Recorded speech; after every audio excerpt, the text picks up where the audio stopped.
ठीक है। तो प्रैक्टिकल से आइडिया डेवलप होते हैं। प्रैक्टिकल करोगे तो 100% प्योरिटी नहीं आएगी, यानी रिजल्ट सही आ भी सकती है, नहीं आ सकती है। तो विद्यार्थी को इस बात को लेकर के चिंतित नहीं होना चाहिए कि रिजल्ट क्या आएगा। आप डू वर्क, प्रैक्टिकल काम करने के लिए कर रहे हो, रिजल्ट लाने के लिए नहीं कर रहे हो। ये तो दिमाग से निकालो। रिजल्ट आने को, रिजल्ट कई बातों को, सूचना, इंफॉर्मेशन को लेकर आता है। हो सकता है तुम आप भाई ह्यूमन एरर हो, प्रैक्टिकल करने में एसिड की कॉन्सेंट्रेशन डिसाइड करना वो नहीं कर पाए, बेस की कॉन्सेंट्रेशन नहीं डिसाइड कर पाए, और सारे स्टूडेंट करोगे जब क्लास में तो सबकी रिजल्ट अलग अलग आएगी, सब लोग अपना सॉल्यूशन बनाओगे, राइट। तो there are so many difference. तो वो चीज़ें पकड़ में आएगी कहाँ पर क्या हो रहा है।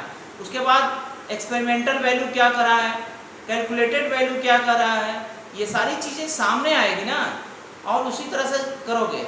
अब जैसे माइकल फैराडे साहब क्या थे, इन्होंने ये एक न्यूज़पेपर या एक ऐसे दुकान पर काम करते थे जहाँ किताबें खरीदे जाते थे, रफ पेपर पर खरीदे जाते थे, वेस्ट में चाहिए, जैसे कबाड़ी दुकान होती है जिसको सामान भाषण कहते हैं। वहाँ पर इनके मन में भाव आया, वो क्या किया कि इलेक्ट्रोलाइज तार मतलब इलेक्ट्रोलाइसिस कर दिया। कॉपर का सोल्यूशन है, ठीक है, उसमें क्या गया, इलेक्ट्रिक करंट पास किया। उन्हें देखा कॉपर क्या है, डिपॉजिट हो रहा है, तो जितना करंट पास होता है उसी के रेशियो में डिपॉजिट रहता है। तो डिपॉजिट मात्रा जो हुई और जो करंट उसमें से जितने एम्पियर धारा पास हुए कितने टाइम तक होता है, कूलाम वापस, इन दोनों में रिलेशन निकाला उन्होंने, और यही रिलेशन कूलाम की थ्योरी बनती है, जिसके आधार पर हम इलेक्ट्रोलाइसिस की मात्रा निर्धारित करते हैं कि इतने समय तक करंट पास करेंगे तो हमारा इतना कॉपर डिपॉजिट हो जाएगा इलेक्ट्रोड पर, या इतना सिल्वर डिपॉजिट हो जाएगा। या बात समझ रहे हैं, इलेक्ट्रोलाइसिस समझते हो ना आप। विद्युत अपघट्ट के विलयन में जब करंट पास करते हैं तो वहाँ पर एक रिडक्शन और ऑक्सीडेशन होता है। तो ये फैराडे साहब के नियम से डिसाइड करते हैं। अब आओ ऑब्जेक्ट नंबर 2 फिजिकल केमिस्ट्री की बात हम करते हैं, या फिजिकल केमिस्ट्री में ऑब्जेक्ट नंबर 1 कर लो आप इसको, ठीक है। ऑब्जेक्ट क्या है, to determine the concentration of given HCl hydrochloric acid solution. हम यहाँ सॉल्यूशन टर्म यूज करेंगे क्योंकि HCl गैस वाटर में पास कर दिया गया, ठीक है। और by conductometry method using N/10 NaOH standard solution, right? You understand object? बच्चों बोलो। Very nice. नाउ किसी एक्सपेरिमेंट का सबसे बेस यानी कि उसका जड़ होता है थ्योरी। बाकी तो काम हो जाएगा, लेकिन जब तक थ्योरी नहीं जाना तो केमिस्ट्री नहीं जाना। और केमिस्ट्री जानने के लिए आए हो, वैसे तो रामकेश भी कर लेंगे प्रैक्टिकल, लेकिन तुम्हारे प्रैक्टिकल में और रामकेश के प्रैक्टिकल में अंतर है। वो सिर्फ कर सकते, मिला देंगे, but you know the what chemistry is going on, हमको उसको प्रूफ करना है, राइट। तो थ्योरी किसी भी प्रैक्टिकल का जान होता है उसकी, बिना थ्योरी का प्रैक्टिकल बेकार है। तो थ्योरी क्या है, कहती है, आओ चलो बताते हैं। बड़ी इंटरेस्टिंग थ्योरी है, कंडक्टेंस से जुड़ा हुआ है ना। तो पहले बात तुम लोग जानते हो what is conductance. Conductance of conductor, conductance of conductor. Conductor समझते हो ना, दो तरह के कंडक्टर होते हैं। एक कंडक्टर मेटालिक कंडक्टर होता है जो इलेक्ट्रॉन जिसमें ट्रांसपोर्ट होता है, ठीक है, इसमें जो धारा बहती है, करंट बहती है ड्यू टू द इलेक्ट्रॉन। दूसरा कंडक्टर होता है इलेक्ट्रोलाइटिक सॉल्यूशन, जिसका कंडक्शन कैसे होता है, जिसमें इलेक्ट्रिक करंट पास बाय किसके द्वारा होता है बेटा, बोलो। कि इलेक्ट्रॉन से लिक्विड में अगर मूव करेंगे तो उसके थ्रू इलेक्ट्रोलाइटिक सॉल्यूशन में क्या no, this electron there is charge is travel by ions, उसमें जो आयंस होते हैं, इलेक्ट्रोलाइटिक सॉल्यूशन जो होती है, ओके। तो सो यू, चाहे वो इलेक्ट्रोलाइटिक सॉल्यूशन हो, चाहे वो मेटालिक कंडक्टर हो और इलेक्ट्रोलाइटिक कंडक्टर हो, बोथ कंडक्टर का कंडक्टेंस होता है of conductor C directly proportional 1/r। Do you know what is R resistance? Yes, if resistance is high then conductance is low. Low, उसमें करंट धीरे धीरे पास होगा। जिस तार में रेजिस्टेंस ज़्यादा होगा उस तार में धीरे धीरे करंट पास होगा। हीटर देखे हो, उसमें धीरे धीरे करंट पास होता है और इलेक्ट्रॉन अपनी एनर्जी लॉस कर देता है और कॉइल हॉट हो जाता है, because the resistance is high. So conductance is directly proportional to resistance. If resistance is low, then conductance is high. Now there is another term, conductivity. Yes. Okay, जैसे conductivity is kappa, Yes, sir. right? Yes, sir. और उसके पहले मैं थोड़ी सी बात बताऊंगा specific conductance के बारे में। ओके, आर डायरेक्टली प्रोपोर्शनल होता है किसी भी कंडक्टर की लंबाई और Area. उसके cross section area. If this is cross section area is a, यदि ए ज्यादा है तो रेजिस्टेंस क्या होगी, कम होगा। मैं क्लियर कर रहा हूँ। Yes, sir, सही है। सर रेजिस्टेंस लंबाई सर, बढ़ेगी, सही है रेजिस्टेंस आप। बढ़ेगा, सही है सर। ओके, सर एग्जांपल के लिए आप बैटरी का सेल ले लीजिए और एक जो बड़ा रेडियो वाला सेल आता है वो, Yeah. दोनों का एरिया ज़्यादा होता है, उसमें इतना ही रेजिस्टेंस क्रिएट कम होगा। ओके, चलो ठीक है, लंबाई ज़्यादा होगा रेजिस्टेंस ज़्यादा होगा, डायरेक्टली प्रोपोर्शनल, हाँ। क्रॉस सेक्शन एरिया ज़्यादा होगा, रेजिस्टेंस Resistance कम कम होगा। होगा। Okay, it is correct, Yes. Right. Now if you are directly proportional rho L into A, are you understand? Yes, All of sir. you? Okay. Now you know what is rho? Resistivity. Yeah, this is the specific resistance, Yes. rho, right? Specific Resistance. resistance. Okay, when it is equal to resistance when, और इसको resistivity भी कहते हैं, इसको Yes, sir. Resistivity of conductance, conductor, right? बच्चों बोलो, Yes. ठीक। Now when L is equal to L by A is equal to 1 centimeter and bus. L by A is nothing, that is cell constant. Yes, sir.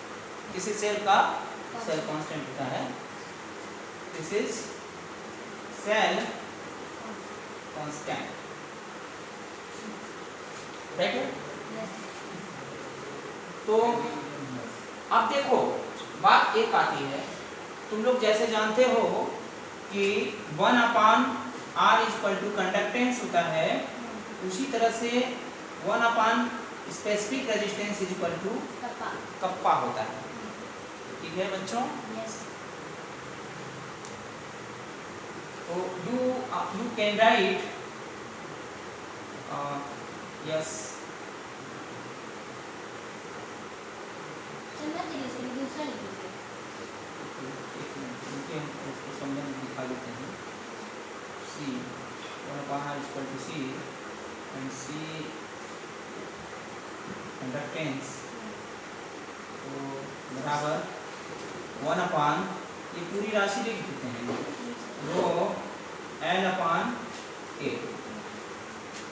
Okay, now what upon this is 1/r is equal to C is equal to 1/rho A upon L। ठीक है, ये ऊपर चला जाएगा। Yes और ये राशि क्या है? कप्पा है। यही कप्पा है। This is called conductivity. 1/ρ = kappa conductivity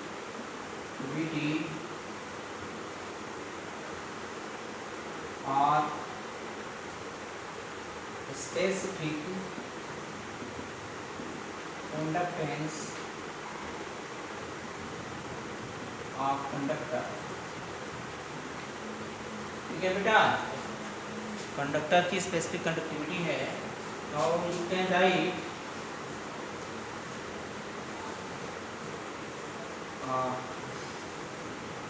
1/r = kappa A/L। Sir हमें पर आर में कप्पा नहीं आएगा, सी आएगा ना। चलिए सी लिख देते हैं, दोनों चीज लिख देते हैं। सी 1/r है, ओके। और यहाँ थोड़ी सी डाउट हो रही है हमको।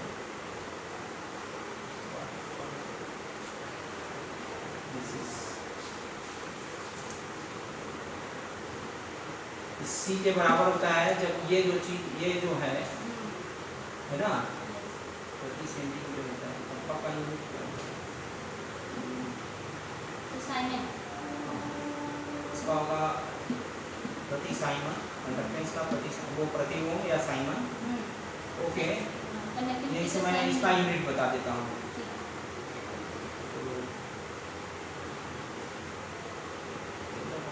सेंटीमीटर इनवर्स होता है सेम कांस्टेंट। चलिए ठीक है। हाँ, कप्पा = क्या हो जाएगा बेटा? C/A/L हो जाएगा कि नहीं हो जाएगा? हो जाएगा ना? Yes. बोलो। Yes this is C × L/A। Uh now this is same constant. Yes इसका मात्रक प्रति ओम होगा। तो जो unit of C × unit of cell L/A है ना। तो क्या होगा बच्चों? C का क्या है? ओम। Sir ohm inverse. हाँ, ओम इनवर्स है। और साइमन, इसको साइमन कहते हैं। यस ओम इनवर्स को ही साइमन कहा जाता है। और इसका तो सेंटीमीटर इनवर्स है। Yes centimetre inverse.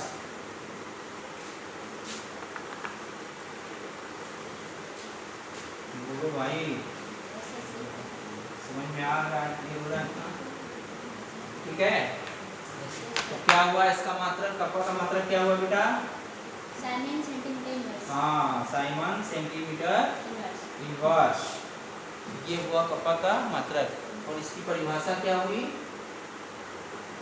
कंडक्टिविटी है। कंडक्टिविटी है जो स्पेसिफिक रेजिस्टेंस का जब कंडक्टेंस ही है जब सेल कांस्टेंट की वैल्यू 1 एक सेंटीमीटर इनवर्स हो। तो kappa = C when L/A = 1 cm inverse. Am I clear? तो एक तरह से कंडक्टेंस है। और जानते हो, यानी कि ये L/A कब होगा? जब कंडक्टर की क्रॉस सेक्शन एरिया भी बराबर 1 cm² हो और इसकी लंबाई भी L = 1 cm है। माने एक ऐसे सेल की कल्पना करें हम, इलेक्ट्रोलाइटिक सेल की।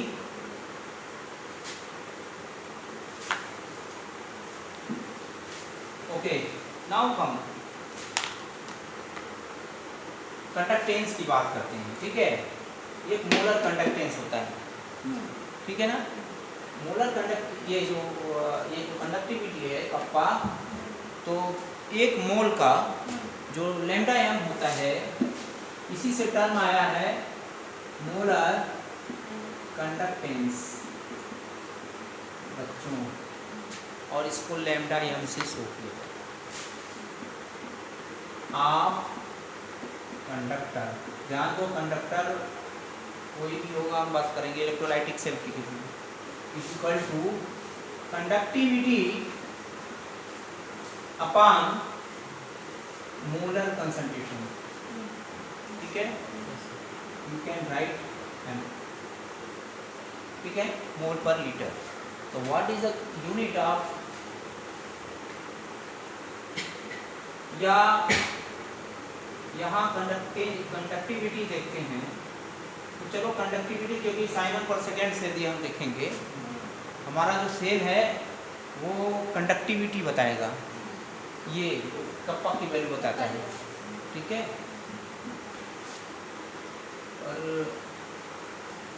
डाइल्यूट करोगे तो हमारा ग्राफ कैसा आएगा, जैसे जैसे डाइल्यूट करोगे कंडक्टिविटी बढ़ती चली जाएगी। तो छोड़ो, उसको छोड़ो,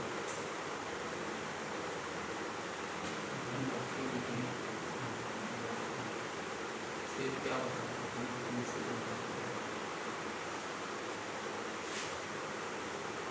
तो चलो ठीक है, ये भी ठीक है, यही से ले लो, लैम्डा एम की वैल्यू ले लो। डायल्यूशन में कंडक्टिविटी घटेगी, हाँ डायल्यूशन में कंडक्टिविटी घटेगी। मोलर कंडक्टेंस की बात करते हैं हम, ठीक है। लैम्डा एम बराबर कप्पा बाई एम होगा, और ये इसका एक रिलेशन है,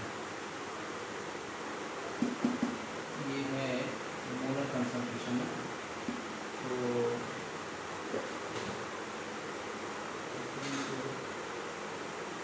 मोल पर लीटर होगा, मोल पर लीटर। इसका मात्रक क्या होता है, साइमन सेंटीमीटर इनवर्स, ये होता है ना। तो लीटर को सेंटीमीटर इनवर्स में बदलोगे तुम लोग, तो क्या हो जाएगा, into 1000 होगा सर, हाँ into 1000 होगा, हाँ, मल्टीप्लाई बाई 1000 भी करेंगे, ये सेम नहीं है।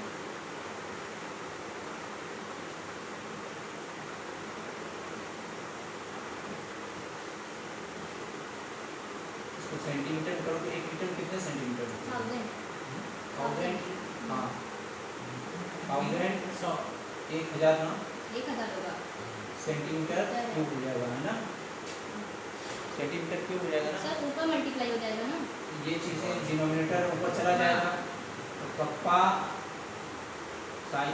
कप्पा इंटू 1000 हो जाएगा, Simon centimetre inverse centimetre cube बटा मोल हो जाएगा।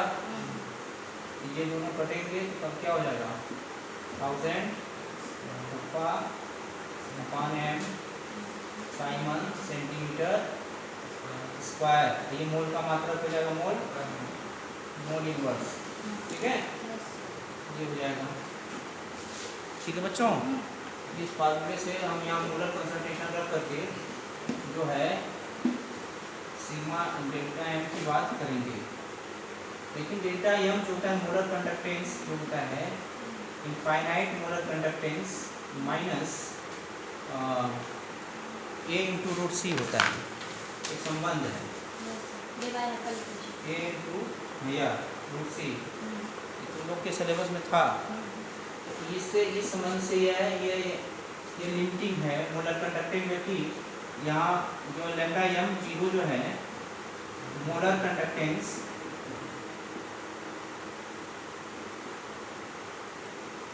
एट इनफाइनाइट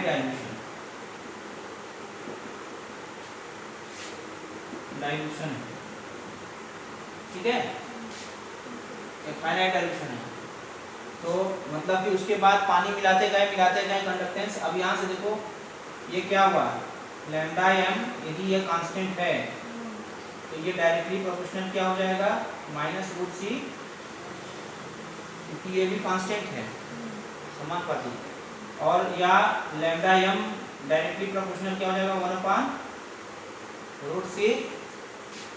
जैसे जैसे कंसंट्रेशन घटेगा वैसे वैसे कंडक्टेंस भी घटता चला जाएगा, सॉरी कंसंट्रेशन घटेगा कंडक्टेंस बढ़ता चला जाएगा। ये ठीक है, क्लियर हो गया।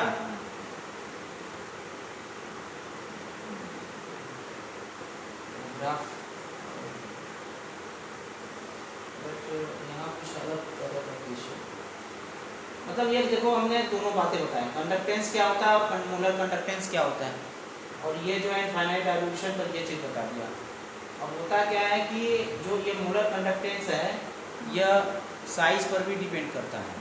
साइज बड़ा होगा मोलर कंडक्टेंस जो होती है कम होगी साइन की, सेम कंसंट्रेशन की। और दूसरी बात है टेम्परेचर पर डिपेंड करता है। तो टेम्परेचर में इलेक्ट्रोलाइटिक कंडक्टेंस जो मोलर कंडक्टेंस होता है वो टेम्परेचर के डायरेक्टली प्रोपोर्शनल होता है। जैसे जैसे टेम्परेचर बढ़ाएंगे वो कंडक्टेंस बढ़ता जाएगा। तो डेल्टा एम 3 फैक्टर पर डिपेंड करता है। यहाँ से सन कंसंट्रेशन पर डिपेंड करता है, ये फैक्टर ये हो गया factor determine molar conductance of electrolytic solution. ठीक है, number A lambda M directly proportional upon root C. Number 2 lambda M directly proportional temperature. Number 3 lambda M directly proportional size of ion, अरे sorry 1 upon size of ion. Size बड़ा होगा conductance कम हो जाएगा। देखो ये 3 चीज़ें हमने निष्कर्ष में निकाला है। ये तो समीकरण से आ गया।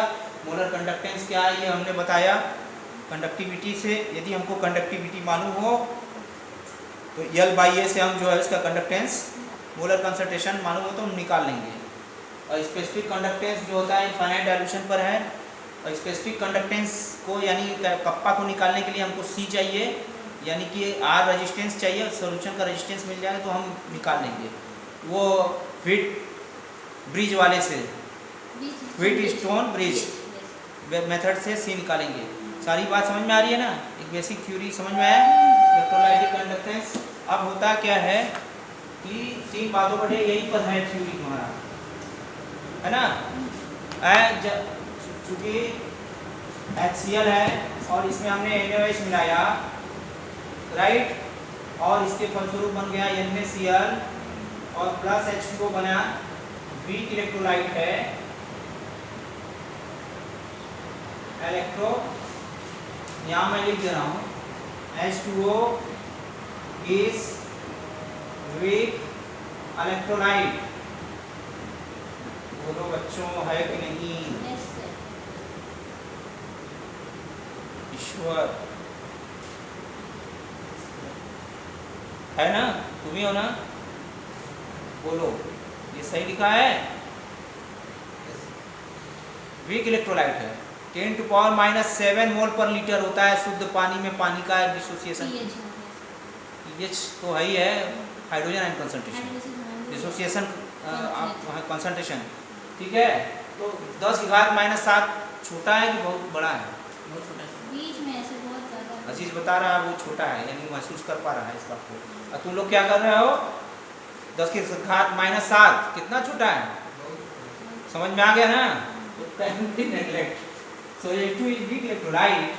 So H plus concentration and OH concentration can be M by L, यहाँ बराबर कर दो, can be neglected।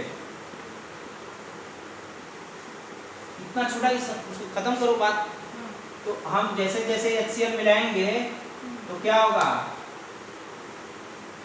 HCl के करेस्पॉन्डिंग NaCl बनेगा। बनेगा कि नहीं बच्चों?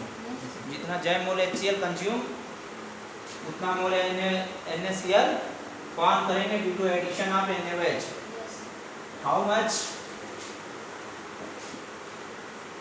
मच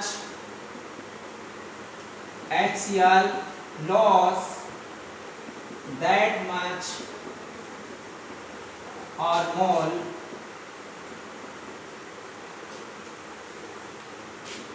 NaCl form, उतना ही मोल NaCl बनेगा। Clear? So of HCl solution remain कैसा होना चाहिए? कांस्टेंट होना चाहिए। बोलो यहाँ पर मैं सही लिखा हूँ कि गलत लिख दिया? अरे भाई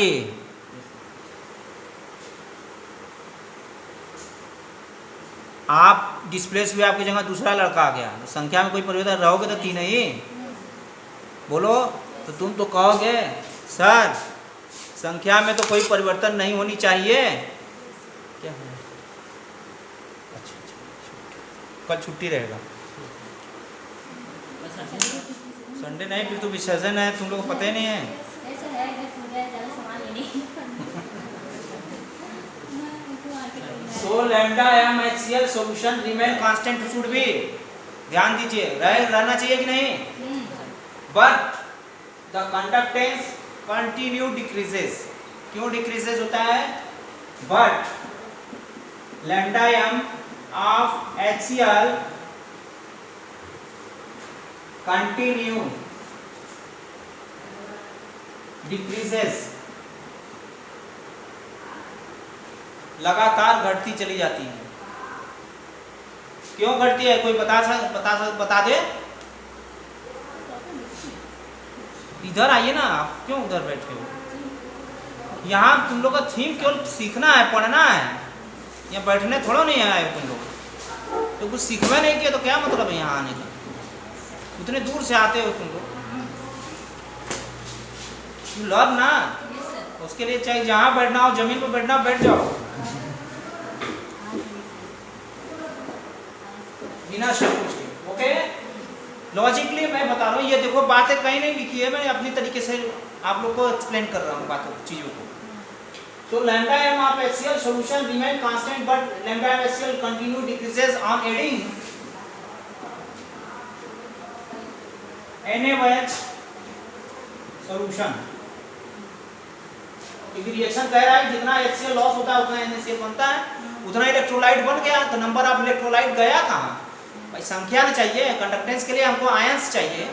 तो number of ions due to HCl solution remain constant but the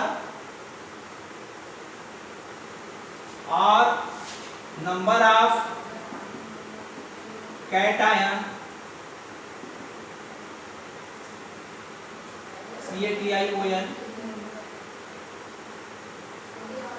plus anion.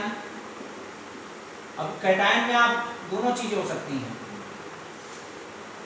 H plus भी हो सकता है, प्लस Cl माइनस भी हो सकता है, और Na प्लस भी हो सकता है, और Cl माइनस भी हो सकता है। जब मिलाएंगे तो उसमें कांस्टेंट है कि नहीं? बराबर रहेगा, लेकिन ये डिक्रीज करता है। क्यों डिक्रीज करता है? यहाँ क्या चेंज हो रहा है? टेम्परेचर तो आप चेंज नहीं कर रहे हो, कंसंट्रेशन HCl की है, लेकिन आयन की कंसंट्रेशन चेंज नहीं हो रही है, क्योंकि हमने बता रहा कि जितना H प्लस और Cl माइनस आयन था पहले, मिलाने के बाद उतने ही संख्या, बस आयन की स्वभाव बदल गया, यानी आयन का टाइप बदल गया, यानी कि साइज बदला। ये तो इसका कारण है, reason is that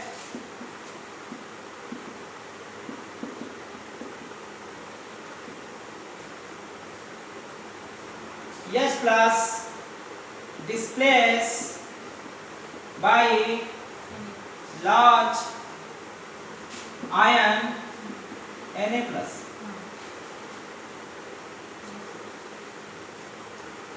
Since lambda m directly proportional 1 upon size of ion, so lambda m H plus greater than lambda m Na plus, तो कंडक्टेंस क्या हो रही है? घटेगी। तो या आप कह लो, कम तो ये, तो on formation lambda m NaCl lambda m of solution decreases। ठीक है, इसलिए घटती है। सबको समझ में आया? बोलो। अरे भाई, आंचल की जगह पर है भी आ गया विद्यार्थी, भारी आ गया, तो वो कैसे मूव करेगा? उसकी कंडक्टेंस तो आंचल से कम हो ही जाएगी। उसको बोलेंगे उठो, तो जितना समय में ये 4 कदम पड़ेगा वो 2 ही कदम पहुँचेंगे, कंडक्टेंस कम हो जाती है, you decrease as well as sodium hydroxide मिलता गया। राइट, समझ में आ रहा है ना पूरी बात? कहानी समझ में आएगी नहीं? बोलो। वेरी गुड, बहुत अच्छे। अब उसके बाद at the end point, at end point क्या होता है? HCl नंबर ऑफ इक्विवेलेंट है ना, नंबर ऑफ E बराबर EHCl है ना, number of equivalent of HCl बराबर नंबर ऑफ इक्विवेलेंट NaOH बराबर हो जाएगा। तो सारा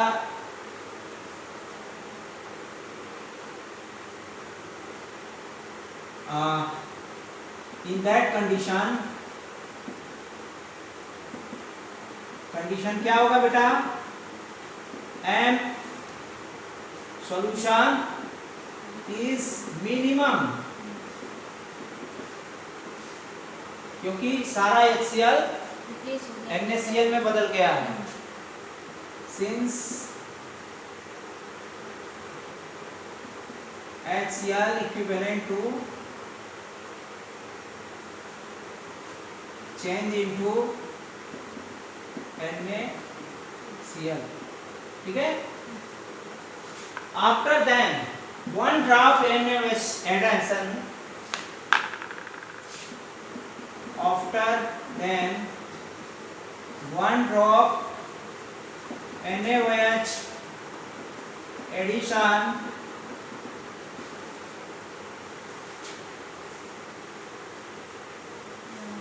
occasionally, अचानक,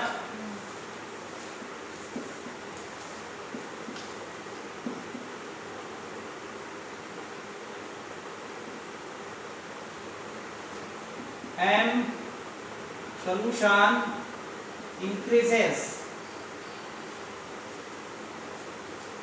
due to